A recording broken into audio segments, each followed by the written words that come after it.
All right, welcome. Today, we are going to break down a really crucial topic, one that kind of keeps our whole digital world from falling apart: cybersecurity risk analysis. So if you've ever even thought for a second about digital security, you know this feeling, right? It's just this constant flood of potential threats. Malware, data breaches, you name it. The sheer number of things that could go wrong can feel, well, completely overwhelming. And here's the cold, hard truth of the matter. Trying to build some kind of perfect, impenetrable fortress around every single piece of data, every single system, it's not just impossible, it's a terrible strategy. You'll just spread your resources way too thin and end up not really protecting anything well. So, what's the answer?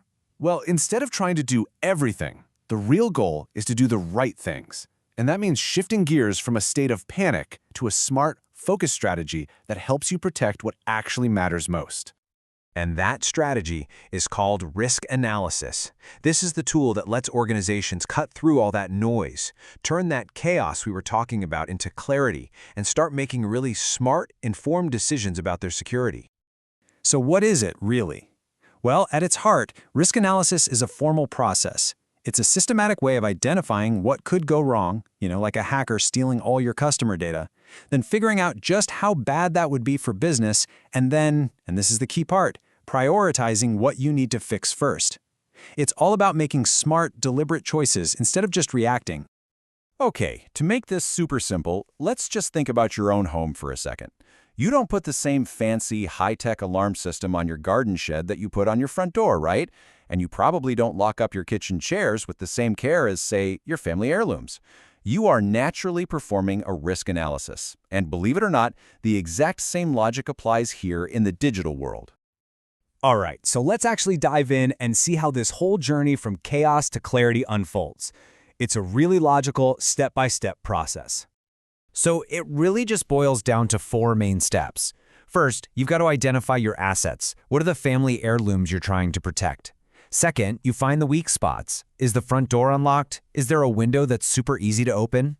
Third, you do the math on the potential damage. How likely is a break-in, and what's the impact if it happens? And finally, you rate the risk so you know what to secure first. It's that simple. So let's break down that first step, assets. And look, when we say assets, we're not just talking about cash in the bank. In the digital world, your most valuable assets could be your customers' data, the actual servers running in your data center, your company's secret sauce algorithm, or maybe the e-commerce website that brings in all your sales. You just can't protect it if you don't know what it is.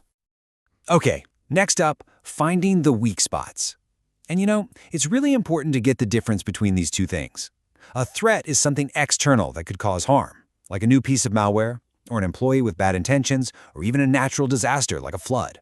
A vulnerability, on the other hand, is an internal weakness, like an employee who uses password 123 for everything, or a critical server that's missing a security update. The threat is what exploits the vulnerability. And this is where it all comes together. This is a classic risk matrix, and it really helps you visualize everything. Basically, you combine the answers to 2 simple questions. How likely is this bad thing to happen? And how much damage will it cause if it does? So you can see here, something with a high likelihood and a high impact, well, that's a high risk. That's your top priority, no question. But something that's super unlikely, even if the impact is high, that might be a risk you decide to just accept for now.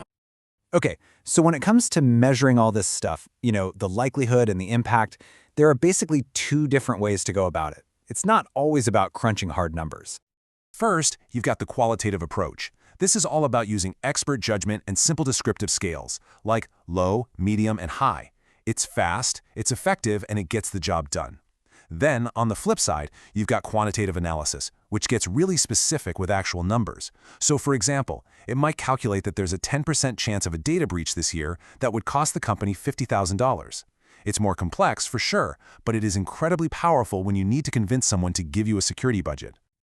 So, you might be thinking, okay, this sounds like a lot of work. What's the point? Why go through all this trouble? What's the real payoff here? Well, the payoff is huge. It's a fundamental shift in how you operate. You stop living in this reactive state where you're constantly putting out fires and just worrying about what might happen next.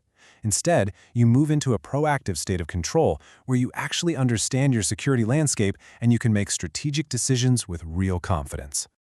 And you can see the real tangible benefits right here. When you know your biggest risks, you can focus your team's precious time and your limited budget where they'll actually have the most impact. It reduces that feeling of uncertainty for everyone, it makes your defenses stronger overall, and ultimately, it helps make sure your organization can keep on running even when bad things happen. You know, this quote from the source material just sums it up perfectly. The entire point is to manage threats proactively. It's about taking back control by focusing your limited time, money, and energy on the things that pose the absolute greatest danger. And that really brings us to a final question to think about. Not just for some big faceless company, but for you. As you go about your day, what's your own digital family heirloom? For me, it's probably all my personal photos. And the biggest risk is that I don't have a secure backup. So what about you? What's your most valuable digital asset? And what's the biggest risk you're not managing? It's definitely something to think about.